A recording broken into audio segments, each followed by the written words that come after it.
வணக்கம் அன்னபூரணிஸ். இது அமுதா சிவசக்திவேல். தக்காளி ஜாம் தேவையான பொருட்கள்: தக்காளி 1 கிலோ, சர்க்கரை 1/2 கிலோ, நெய் ஒரு 5 டீஸ்பூன், முந்திரி பருப்பு 25 கிராம், 1 டீஸ்பூன் ஏலக்காய். இப்போ எப்படி செய்யுதுன்னு பார்க்கலாம்.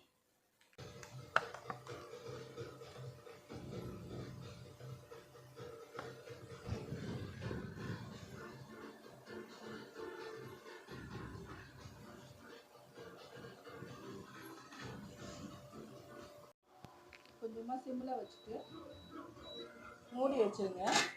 ஒரு 10 நிமிஷம் வேகட்டும். வெந்ததுக்கப்புறம் பார்க்கலாம். நல்லா கொதிச்சிச்சு பாருங்கள். இந்த பாருங்கள், இந்த தொலியெலாம் நம்ம இப்போ எடுக்க போகிறோம். இந்த தொலியெலாம் நல்லா விண்டு போய் தக்காளி எப்படி வந்திருக்கு பார்த்தீங்களா? இது தக்காளியில் தொலியை உரிச்சிட்டு இதை ஆறினவுடனே அரைக்க போகிறோம். ஸ்டவ்வை ஆஃப் பண்ணிக்கோங்க. இப்போ நல்லா ஆறிடுச்சு. இதை தொலியை உரிக்க போகிறோம்.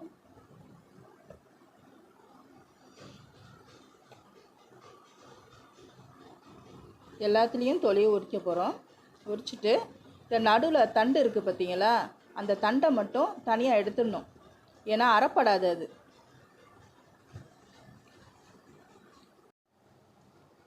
எப்படி எடுத்துட்டு காட்டுறேன். கட் பண்ணிவிட்டு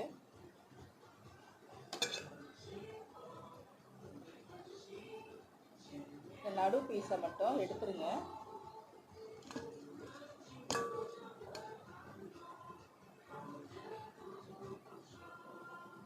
இது கல் மாதிரி இருக்கும், இது வேண்டாம்.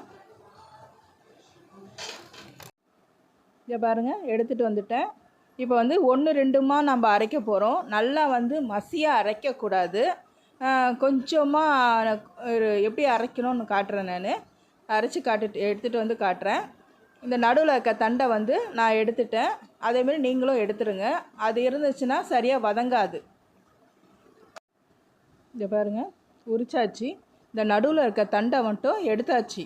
ஏன்னா எப்பயுமே தக்காளி சாதாரணமாக நீங்கள் கட் பண்ணி சட்னி வைக்கும்போதே இந்த நடுவில் இருக்க பகுதியை எடுத்துருங்க.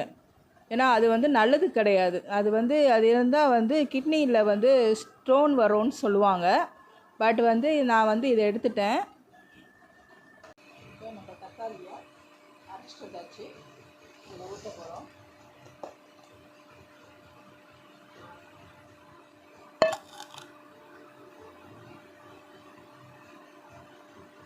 நெய் 2 டீஸ்பூன் போடுறோம். நல்லா வதங்கணும். இந்த மாதிரி கொஞ்சம் கெட்டியாக வந்ததுக்கப்புறம் நம்ம இந்த 1/2 கிலோ சர்க்கரையை போட போகிறோம். அதில்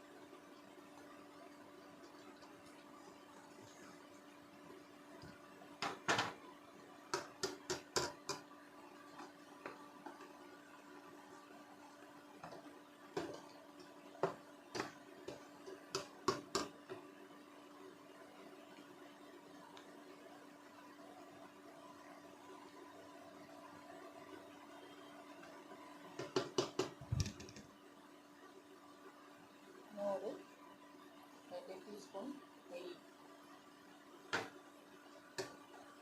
நெய் எவ்வளோ தேவைப்படாது. நம்ம மொத்தமே 4 டீஸ்பூன் தான் ஊற்றிருக்கோம். இது நல்லா தண்ணி வத்துற வரைக்கும்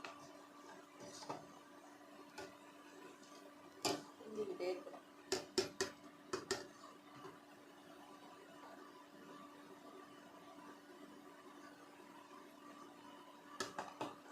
மூடி வச்சிடலாம்.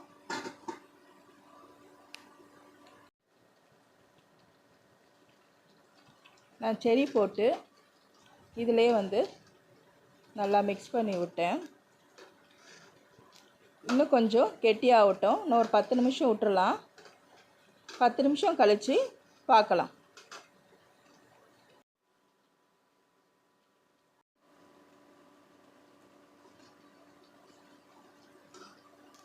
இன்னும் இன்னும் கொஞ்சம் மத்த விடலாம். தக்காளி ஜாம் ரெடி ஆகிட்டு இருக்கு. ஒரு டீஸ்பூன் ஏலக்காய். நான் செரி சொல்ல மறந்துட்டேன். ஒரு 5 செரி எடுத்துருக்கேன். அதை நம்ம பிச்சு போட்டுக்கலாம். நம்ம இஷ்டம், நம்ம என்ன வேணால் அதில் போடலாம். என்கிட்ட செரி இருக்குது, நான் செரி போட்டுக்கிறேன். பேச்சம்பழம், கிரான்பெரி எது வேணால் போட்டுக்கலாம்.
தக்காளி ஜாம் ரெடி. டன் டடாய்.